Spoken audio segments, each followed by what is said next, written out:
আসসালামু আলাইকুম। আজকে কাল নিয়ে কথা বলব। কাল কত প্রকার আমরা ব্যাকরণে পড়ে এসেছি। অতীতকাল, বর্তমান কাল, ভবিষ্যৎকাল। আর আমি যদি বলি গ্রীষ্মকাল, বর্ষাকাল, শীতকাল, এগুলো কাল, এগুলো সময়।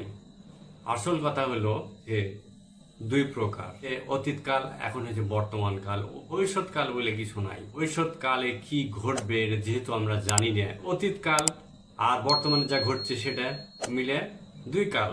যদি আরো কাল আছে বলি, একটা হচ্ছে ইহকাল ও পরকাল। তাহলে কাল কত প্রকার? অতীতকাল, বর্তমান কাল, ভবিষ্যৎকাল, ইহকাল, পরকাল। ভাই চুপ করে সাবস্ক্রাইব করে দিয়েন চ্যানেলটা। হ্যাঁ, মানে অতীত, বর্তমান, ভবিষ্যৎ মিলে এক কাল, ইহকাল। আর মরার পরে আর এক কাল হচ্ছে পরকাল। যাই হোক, কাল নিয়ে তো ফার্স্টে একটু প্যাচাল পাইলাম। তারপরে এখন আমি আসল কথা বলবো।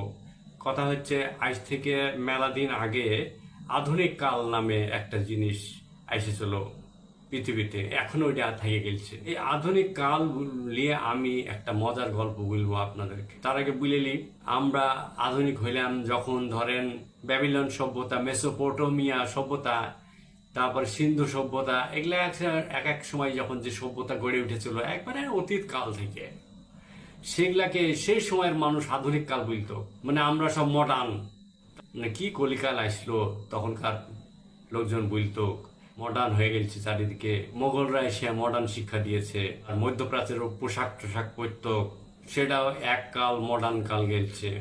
তারপরে এসেছে ব্রিটিশরা, ব্রিটিশরা এসে আবার প্যান্ট শার্ট কোট পরিয়া বলছে এটাই হলো মডার্ন কাল। তো সেই কালও গেছে। তারপরে এখন আমরা আরো মডার্ন, যেমন মাইকেল মধুসূদন দত্ত আজকে 150-200 বছর আগে জন্মাইছে, মেঘনাথ বধ কবিতা চ্যানেলটা একটু লাইক দিয়ে দিন আর সাবস্ক্রাইব করে দিন আর শেয়ার করে দিন, বুঝলেন? কবিতা লিখেছে। তিনি ছিলেন তখনকার আধুনিক কবি। তাহলে আধুনিক কবি 150 বছর আগে হয়েছে। এখনো আমরা সব আধুনিক, তার মানে আধুনিক চলতেই থাকবে। আপনি যেভাবে চলছেন এটাই হলো কাল। আধুনিক কাল বলে কিছু নাই। 150-200 বছর পরে বলবেন যে এখনো মডার্ন কাল আছে। তারপরে এখন একটা কাল এসেছে উত্তর আধুনিক, মানে আধুনিক পার হয়ে গেছি যে উত্তর আধুনিক হয়েছি। উত্তর আধুনিকের সংজ্ঞা কি? আমরা বর্তমানে যে জিনিসগুলা আবিষ্কার হয়েছে এগুলা পার হয়ে চলে গেছি আর এক আবিষ্কারে। তাহলে সেটা তো আরো বেশি। অনেক সময় এই উত্তর আধুনিক বলতে বোঝাচ্ছে যে আমরা আমাদের শিকড়ে ফিরে যাব, গ্রামে ছেলেবেলায় যেভাবে দিন কাটালছি। এইটাই হলো উত্তর আধুনিক কাল। এটি আর একজনের সংজ্ঞা। এখন কাল নিয়ে বহু ঝামেলা আছে, আমি ঝামেলার মধ্যে যাচ্ছি না। আমার কথা হইলো ঘটিবে বলে থাকিয়া গেলাম। আর অতীতকালে যা ঘটিয়াছে আমরা সবই কিন্তু জানি, আর বর্তমানে কি ঘটছে এটাও কিন্তু জানি। আগামীকাল কি ঘটবে কিন্তু আমি জানি না। এর লেগে বর্তমান আর অতীতকাল বলে একটা কথা আছে। বন্ধুরা চ্যানেলটা সাবস্ক্রাইব করে দিবেন অনুগ্রহ করে। তো আমি কাল নিয়ে একটা গল্প বলবো। বলে হচ্ছে, এই ধরেন আজ থেকে 50 বছর আগে চলে যান অতীতকালে। তখন ধরেন এই কাঁচের গ্লাস ওঠেনি, তারপরে প্লাস্টিক ওঠেনি। তখন কি হতো, কাঁসার গ্লাস, কাঁসার হাড়ি, কাঁসার জগ, সব কাঁসার ছিল আর পিতলের ছিল। এমনকি বদনাও ছিল কাঁসার। তখন যদি হঠাৎ করে প্লাস্টিক উঠে যেত তখনই বলতে ওরে বাবারে বিরাট কিছু হয়ে গেছে, আধুনিক হয়ে গেছি আমরা। প্লাস্টিক শরীরের যে অবস্থা করে ফেলছে এটা আমরা বুঝতে পারছি না। তো সেই সময় এক বনে দিয়ে হিন্দু পরিবারের বিয়ে হয়েছিল। তাই সেখানে আবার খুব কাঁসার ব্যবহার ছিল সে সময়। তারপরে সেই সময় হঠাৎ করে কাঁচের জিনিসপত্র উঠেছে। তখন তো আর ডেকোরেটর ছিল না, তখন নিজেকেই কিনতে হইতো অথবা জোগাড় করতে হইতো।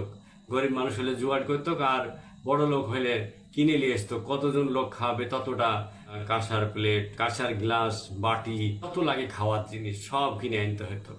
তো সেই বনেদি পরিবারের মেয়ের বিয়ে, তো সে আয়োজন করেছে বরযাত্রী আসবে। সেই সময় হঠাৎ করে মডার্ন হয়ে গেল ব্যাপারটা, যে তখন কাঁচ উঠে গেছে। কচকচে কাঁচের গ্লাসে যারা পানি খাইছে তারা মনে করছে ওরে বাবারে কি মডার্ন এসে গেছে। যার বাড়িতে তখন আবার কাঁচের গ্লাস আছে সে আবার মনে করছে আমি হলো মডার্ন। বরযাত্রী গেলছে, ওরা মনে করছে যে আমাকে কাঁচের জিনিসে খাইতে দিবে, কাঁচের প্লেট, কাঁচের বাটি, কাঁচের গ্লাস, কইছে কাঁচের। সেই আশা করিয়া সবাই এসে খাওয়ার সময় হয়েছে, তখন সবাইকে ডাকছে। তখন তো চেয়ার টেবিলে খাওয়া ছিল না, বারান্দা উঠান মিলে একবারে ধরেন খাওয়ার পাতা হয়েছে। এবং সেই জায়গাতে দেখা যাচ্ছে যে এক একজনের জন্য একটা করে কাঁসার থাল, কাঁসার গ্লাস আলাদা আলাদা করে এবং 4টা 5টা করে বাটি সাজিয়ে ফেলেছে। এখন ঘটনা হচ্ছে বরযাত্রী বৈশা দেখছে যে সবকিছু কাঁসার দেখে তো মেজাজ খারাপ হয়ে গেছে। ওরা মনে করছিল যে এরা হচ্ছে বড়লোক, নিশ্চয়ই এহারে বাড়িতে কাজ চলে এসেছে, আধুনিক হয়ে গেছে। কিন্তু খুবই দুঃখজনক ব্যাপার যে সবাই কাঁচ না দিয়ে সেই কাঁসা দিয়েছে।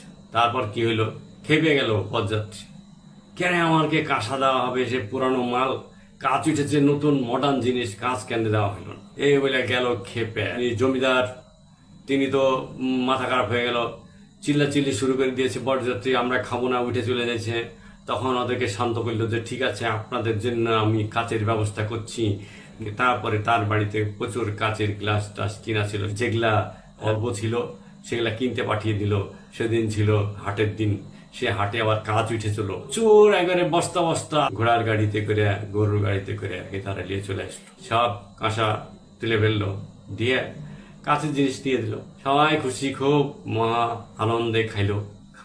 চ্যানেলটা সাবস্ক্রাইব করে দিবেন প্লিজ।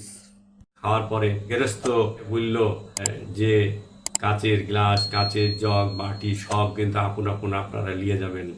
আমার নিয়াত যা ছিল তাই, সেটা হচ্ছে আমি যেটাতে খাওয়াবো সেটা তাকে দিয়ে দেবো। কাচের জিনিস নিতে আর ইচ্ছা হচ্ছে না, সবার মুখে আর কথা শুচ্ছে না। কারণ তখন কাঁসার একটা প্লেটের দাম 50 টাকা হলে 50 পয়সা ছিল কাচের থালার দাম। তাহলে বুঝতেই পারছেন, মনের দুঃখ মনেই মারলো। শেষে কাচের গেলা শেষে নিজে নিজে ধুয়ে ধুয়ে নিয়ে গেল, কেউ ফেলেও দিল। কাঁসার 4টে বাটি, একটা থাল, একটা গিলাস নিয়ে গেলে কত লাভ হইতো, হায় হায়। তাহলে বুঝতেই পারছেন আধুনিক কাল আর অতীত কালের ঘটনা বেঘটন পার্থক্যটা। তো বন্ধুরা, আপনারা জানেন যে কাঁসার থালায়, পিতলের থালায় খেলে কিন্তু স্বাস্থ্যসম্মত। আর প্লাস্টিক, ওয়ান টাইম সোলার এই থালা, মেলামাইনের গ্লাস, এইগুলা কিন্তু আমার স্বাস্থ্যের লেগে ভালো না। যত মডার্ন হচ্ছে, যদি যদি সেগুলা স্বাস্থ্যের লেগে খারাপ হয়, সেই মডার্ন দিয়ে আমরা করবোটা কি? ভালো থাকেন, আবারও দেখা হবে। আল্লাহ হাফিজ।